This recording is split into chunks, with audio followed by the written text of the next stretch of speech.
अस्सलाम वालेकुम, क्या हाल है दोस्तों। उम्मीद है तमाम दोस्त अब आप खैरियत से होंगे।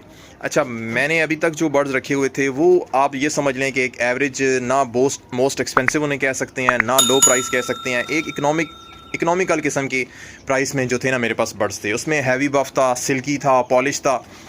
तो ये सारे बर्ड्स मैंने अभी तक रखे हुए थे। तो आपको पता है, जब बंदा अपना बिजनेस कर रहा होता है तो वो दिन ब दिन उसमें उसने आगे बढ़ना होता है। मतलब वो तरक्की चाहता है। दिन ब दिन उसका दिल होता है कि मैं आहिस्ता आहिस्ता इसको बढ़ाता जाऊँ, ग्रोथ करता जाऊँ, अपने बिज़नेस को बढ़ाता जाऊँ। तो मैंने स्टार्ट लिया था लाइट सुसेक्स से। इसी तरह मैंने फिर इस तरह पॉलिश, सिल्की, इन ब्रीड्स में काम किया। तो अब मेरा प्रोग्राम है कि मैं थोड़ी एक्सपेंसिव ब्रीड की तरफ जाऊँ, थोड़ी एक्सपेंसिव ब्रीड रखूँ, जो जिससे आपका प्रॉफिट जो है ना वो काफ़ी गुना बढ़ जाता है। लेकिन मैं आप इस वीडियो में आज अपने भाइयों को थोड़ा सा मशवरा भी दूंगा। आपने मुतासिर नहीं होना। ये ना हो आप समझें नहीं जनाब आप बिल्कुल न्यू हैं तो आप कभी भी एक्सपेंसिव ब्रीड नहीं लेके आएंगे। मतलब आप एक्सपेंसिव, अगर आप बिल्कुल न्यू फेंसियर हैं, फर्स्ट टाइम ये काम कर रहे हैं, तो ये नहीं हो कि आप जनाब आप भी कहें हम भी जनाब फर्स्ट पहले बार ही मैं एक्सपेंसिव ब्रीड लेके आ जाते हैं। आज मैं आपको ज़रा नुकसान बताऊंगा और क्या नुकसान है, क्या फ़ायदे हैं। अगर आप एक्सपेंसिव ब्रीड रखते हैं तो उसके फ़ायदे हैं, तो उसके साथ उसके नुकसानात भी हैं। अच्छा, एक्सपेंसिव ब्रीड के फ़ायदे तो ये हैं ना कि आप उसको ज़्यादा मिकदार में आपको बर्ड्स नहीं रखने पड़ते। आप थोड़ा सा एक सेट रखते हैं, 1+2 का सेट रखें, उसके चूज़े संभालें।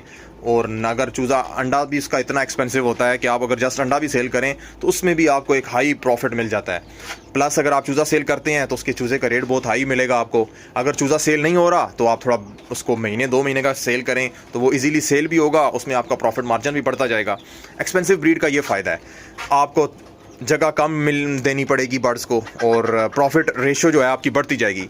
लेकिन उसके साथ उसके नुकसानात भी हैं। अब नुकसानात क्या हैं? नुकसानात ये हैं कि अगर फ़र्ज़ करें आपका वो ब्रीडर बीमार हो जाता है ना, तो फिर आपकी जो है ना दौड़े लग जानी है। दौड़े, आपको नींद नहीं आएगी। अगर आपका एक 30,000, 35,000 या 20,000 का बर्ड है, वो बीमार हो गया है, तो फिर आप डॉक्टरों के चक्कर काटेंगे, यार ये किसी तरह बच जाए या इसको कुछ हो ना जाए, या इस तरह आप जो है ना आपको खाने पीने की भी होश नहीं होगी। तो ये एक मसला भी होता है। हाँ, जब आप पुराने हो चुके हैं, अगर आपने हैवी ब्रीड काफ़ी अरसे से रखी हुई है और आप इसमें बहुत काफ़ी टाइम लगा चुके हैं, तो फिर इतना इशू नहीं है। फिर तो आपके अंदर नुकसान जो है बर्दाश्त करने की हिम्मत और जो है इतना कुछ भी नहीं होगा। लेकिन अगर आप न्यू फैंसियर हैं और आपने शुरू में ही महंगी ब्रीड डाल ली है, तो आपको सीधा सीधा आपका जो है ना बड़ा नुकसान एक आपको नज़र आ रहा होगा।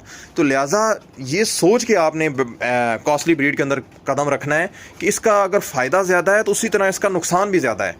अगर फ़र्ज़ करें वो आपका जो है ना फ़र्ज़ करें मुर्गी ने अंडा दिया और उसने उस अंडे को तोड़ दिया, तो वो भी आप देख लें कंपेयर टू दूसरी मुर्गी के नुकसान कितना ज़्यादा नुकसान हो जाता है। उसका भी आपको बड़ा दुख होना है, यार इसने आज अंडा तोड़ दिया, या आपको उसके चूज़े मर जाते हैं, या आपका पूरे का पूरा हैच ख़राब हो जाता है, या इस तरह के सिस्टम हो जाता है, या आपके ब्रीडर बीमार हो जाता है। इस तरह के मामलात के अंदर एक्सपेंसिव ब्रीड के अंदर जितना प्रॉफिट रेशो ज़्यादा है उतना ही नुकसान का ख़दशा भी जो है ना हैवी कॉस्टली ब्रीड के अंदर ज़्यादा है। तो अपने टॉपिक की तरफ आते हैं। अभी तक मैंने रखे हुए थे हैवी बफ, सिल्की, पॉलिश, RIR। अभी मैं थोड़ी कॉस्टली ब्रीड की तरफ गया हूँ। पहले अगर आपने कॉस्टली ब्रीड पे काम करना भी है ना, तो मेरा मशवरा ये है कि आप चूज़े से करें। अब ये देख रहे हैं मैंने सुल्तान का चूज़ा लिया है। इसमें फिर आप इतना क्या कहते हैं, आपको नुकसान अगर होता भी है तो इतना बड़ा नुकसान नहीं होगा। अब ये देख रहे हैं स्मार्टरा, ये मैंने 1 मंथ का चूज़ा उठाया था, इसके मेरे 2 चूज़े एक्सपायर हो गए, लेकिन मेरे पास 1+2 का सेट फिर भी बन गया है। वो पीछे मेल है, इसके साथ के 2 फीमेल हैं। तो इसमें यह है कि जो अगर आप चूज़े से काम करेंगे ना तो फिर भी इसमें नुकसान का खदशा कम है। लेकिन अगर आप डायरेक्ट ब्रीडर परचेज़ करते हैं तो वो हो सकता है आपके माहौल में एडजस्ट हो ना हो, कई किस्म के उसमें आ सकते हैं मसाइल। तो मैं ये आपको मशवरा कर दूंगा कि अगर आप नया काम कर रहे हैं, फर्स्ट टाइम ये काम कर रहे हैं, तो आप कभी भी कॉस्टली ब्रीड से काम स्टार्ट ना करें। आप देसी से काम स्टार्ट करें, देसी मुर्गियां रख के पहले तजर्बा हासिल करें, फिर उसके बाद आप बैंटम में आएँ, बैंटम रखें, बैंटम में तजर्बा हासिल करें, उसके बाद फिर एक स्टेप और ऊपर आ जाएँ, सिल्की में आ जाएँ, सिल्की से फिर पॉलिश में आ जाएँ, हैवी बफ रखें। इन ब्रीड से आप काम लें अगर आप फैंसी पोल्ट्री का काम कर रहे हैं। डायरेक्ट कभी भी एक्सपेंसिव ब्रीड की तरफ ना जाएँ। ये ना हो आप कहें जाना हमारे पास सरमाया अवेलेबल है तो कोई मसला नहीं है, हम एक्सपेंसिव ब्रीड ले लेते हैं। पहले तजर्बा हर चीज़ में हासिल करें, उससे अर्निंग करें, उन्हीं के पैसों से आप आगे बढ़ते जाएं और नई चीज़ें ब्रीड ख़रीदती जाएं। आप एक जो है ना माहाना के हिसाब से एक सेटअप आप एक अपना बजट सेट कर लें, बजट कि मैंने भाई इतना जो है ना बिज़नेस का पैसा वापस इतना बिज़नेस में इन्वेस्ट करना है और इतना पैसा मैंने अपने बिज़नेस से निकालना है। अब मेरा ये जितना आप सेटअप नज़र आ रहा है ये मैंने एज अ पार्ट टाइम के तौर पे काम किया है। तो मैंने शुरू में अपने बिज़नेस का पैसा वापस बिज़नेस में इन्वेस्ट किया है, मैंने कुछ भी इसमें से निकाला नहीं है। तब ये मैंने इतना मतलब सेटअप को बढ़ाया, उस इसी से मैंने सेटअप से ही मैंने अपना ये सोलर का सेटअप लगाया, ये जो केजेस का बड़ा सेटअप नज़र आ रहा है इसी से बनाया। अब मैं ये इस नतीजे पे पहुंचा हूं कि अब मुझे थोड़ा कॉस्टली ब्रीड की तरफ जाना चाहिए, थोड़ी एक्सपेंसिव ब्रीड की तरफ आना चाहिए, थोड़ा उसमें काम कम। अब जब अगर मेरा ये काम रास आ गया एक्सपेंसिव ब्रीड वाला, तो फिर मेरा प्रोग्राम है कि मैं फुली तौर पे इसके अंदर एडजस्ट हो जाऊंगा एक्सपेंसिव ब्रीड के अंदर। फिर ये है कि पॉली सिल्कीन से बंदा निकल के एक्सपेंसिव ब्रीड के अंदर आ जाता है। तो अभी तक मेरे पास थी नॉर्मल ब्रीड, तो ये फ़र्स्ट टाइम मैंने ये जो है ना ये मैंने। और हाँ एक और चीज़, अब मैंने जब भी आप एक्सपेंसिव ब्रीड कार्गो करवा रहे हैं ना, तो कभी भी आपने किराए की लालच नहीं करनी है। अब ये देख रहे हैं मेरे पास, अब मैंने 2 कार्टन्स में इनको मंगवाया है। मैं चाहता तो एक ही कार्टन के अंदर, ये पोर्सिलेन बेंटम इनका नाम है, ये इनकी साइज़ छोटा ही होता है, तो ये एक कार्टन में भी आ सकते थे। लेकिन मैंने 2 कार्टन से कहा, मैंने कहा कि इजीली मेरे पास आएँ, सेफली आएँ। प्लस मैंने उससे कहा कि कार्टन के बिल्कुल ऊपर सुराख करना है कि डायरेक्ट परिंदों को हवा ना लगे, ऊपर हवा लगनी चाहिए, नीचे बर्ड्स को हवा ना लगे। प्लस मेरा किराया बेशक डबल हो जाए, तुमने 2 कार्टन के अंदर मुझे भेजना है ताकि बर्ड्स इजीली मेरे पास कार्गो के आएँ। तो ये मेरे पास अभी आए हैं, मैंने अभी रिसीव किए हैं। तो अभी मैंने ज़रा ओपन करके चेक करूँगा कि क्या चीज़ आई है मेरे पास, आपको भी दिखाता हूँ, देखिएगा। तो ये मैंने मंगाए हैं, इसमें 2 बर्ड्स उसने अलग पैक करके भेजे हैं। 2 फीमेल हैं जनाब, इसके अंदर हैं, ये देख रहे हैं, ये हैं जी पोर्सिलेन बेंटम। ये बड़ी रेयर ब्रीड है माशाल्लाह, मुझे बहुत ही बेंटम, मोल्टेड बेंटम, मैंने मोल्टेड बेंटम पहले रखा था, मुझे वो मोल्टेड बेंटम बहुत पसंद था। तो ये पहली बार मैंने ये पोर्सिलेन बेंटम, मैंने इनका चूज़ा लेने की काफ़ी बार कोशिश की, चूज़ा ले लूँ, लेकिन मैं इनका चूज़ा ले नहीं सका, क्योंकि मैंने 1-2 बार अंडे मंगवाए भाइयों से, लेकिन वो अंडे जो थे ना, वो मेरे पास चूज़ा एक भी उनमें से नहीं निकला। मैंने किसी भाई से मंगवाए थे, तो उसने मुझे भेज दिए तो सही, लेकिन उसने एक अंडा भी मेरा से चूज़ा नहीं निकला। इसलिए मैंने फिर यही सोचा कि क्यों ना डायरेक्ट ब्रीडर ख़रीदे जाएँ। तो ये मुझे एक भाई के पास नज़र आए ब्रीडर्स, तो मैंने उनसे ये ब्रीडर मंगवाए हैं। तो ये 2 फीमेलें एक खाने के अंदर हैं, ये 2 फीमेलें एक खाने के अंदर थीं, और ये इनका मेल है माशाल्लाह से, और ये इसके साथ एक फ़ीमेल। देख रहे हैं कितने सेफली मेरे पास आए हैं, कितने खुले और कितना सेफली ये बर्ड्स मेरे पास कार्गो के आए हैं।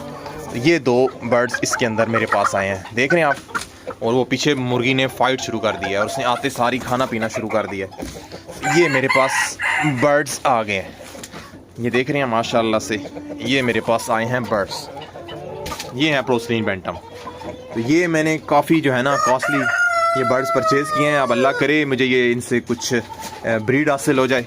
तो कॉस्टली ब्रीड में ये होता है कि आपने अपनी ब्रीड लेनी होती है। मैं आपको कॉस्टली ब्रीड रखने का तरीका बताता हूँ। आपने करना क्या होता है कि आप कॉस्टली ब्रीड, अगर आप ब्रीडर डायरेक्ट परचेज़ करते भी हैं ना, तो आप कॉस्टली ब्रीड परचेज़ करें, उसमें से कुछ अपने लिए चूज़े निकलवाएँ, कुछ आप थोड़े बहुत चूज़े सेल करें, प्लस अपनी जब ब्रीड तैयार हो जाए तो आप उनको सेल कर दें, फ़ौरन से उन कॉस्टली ब्रीड को सेल कर दें, ताकि आपकी अपनी जो इन्वेस्टमेंट है ना वो ब्लॉक ना हो, वो सारी की सारी अपनी इन्वेस्टमेंट आपकी निकल आए। अभी ये ऐसा ही होगा कि मैं इनमें से कुछ ब्रीड लूँगा, अपने लिए ब्रीड तैयार करूँगा, और इंशाल्लाह अपनी ब्रीड लेने के बाद मैं इनको ना ब्रीडर्स को सेल कर दूँगा। पहले कुछ इनमें से चीज़ें सेल करूँगा। ये तो मेरे अभी क्या कह सकते हैं ख्याली प्लाव है। अल्लाह करे मुझे इनमें से, अल्लाह इनको सेहत ज़िंदगी दे और मुझे इनमें से अर्ने मतलब एग्स मिलें और मैं अपनी ब्रीड तैयार कर सकूं। तो फ़िलहाल ये देख रहे हैं, अल्लाह उस भाई को क्या कहते हैं जज़ाए खैर दे। बहुत ही माशाल्लाह खूबसूरत, एक्टिव और तंदुरुस्त बर्ड उसने मुझे भेजे हैं। सब खाना पीना कर रहे हैं। तो इस जो खाना पीना करना इस बात की निशानी है कि जो उसने मुझे बर्ड्स भेजे हैं वो सारे के सारे हेल्दी एक्टिव भेजे हैं। तो बस अल्लाह यही दुआ किया करें कि अल्लाह कोई नेके लोगों से, क्योंकि मेरे साथ ये काफ़ी, मैं पुराना हूँ इस फील्ड के अंदर, तो मेरे साथ तो काफ़ी सारा हो चुका है कि दिखाया कुछ और जाता है, भेजा कुछ और जाता है, बर्ड्स आपके पास आता है। इवन एक और चीज़ आपको बताता हूँ, जब ये बर्ड्स कोई बंदा सेल कर देता है ना, तो वो ऐसे उनसे जान छुड़ाता है कि सब्ज़ी वाली टोकरी में डाल के बस कहेंगे हमें पैसे मिल गए हैं तो बस इनसे जान छुड़ाएं, अगले के हवाले करें। सब्ज़ी वाली टोकरी में डाल के आपको बर्ड्स भेज देंगे, आपके पास आएंगे, बर्ड्स को ठंड लगी होगी, वो आपके पास सर्वाइव, इवन वो जब आपके पास आएंगे और बर्ड्स को भी एक्सपायर करेंगे, औरों को भी बीमार करेंगे। तो इस तरह के मसाइल होते हैं जब आपके बर्ड्स आते हैं। तो ये आप जब भी लें, उस भाई को कहें अपनी पूरी पैकिंग जो आपकी रिक्वायरमेंट है उसके मुताबिक उससे बताएं कि मुझे तूने इस तरह पैक करके बर्ड्स भेजने हैं।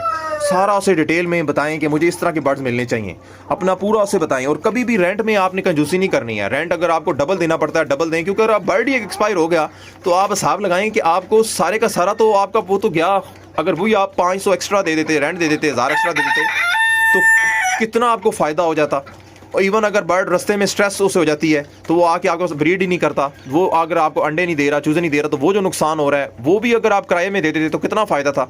तो लिहाजा मैं रेंट में कंजूसी कभी नहीं करता। बस चीज़ आपके पास सही सलामत आनी चाहिए, सेफली आनी चाहिए, तो बस ये एक चीज़ आपने देखनी है।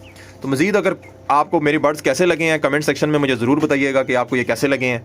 मुझे तो ये बहुत ब्रीड पसंद है। ये मुझे ये ज़ाती खुद ना बहुत ये मोल्टेड बैंटम और ये प्रोसलिन बैंटम मुझे बहुत ही ज़्यादा पसंद है।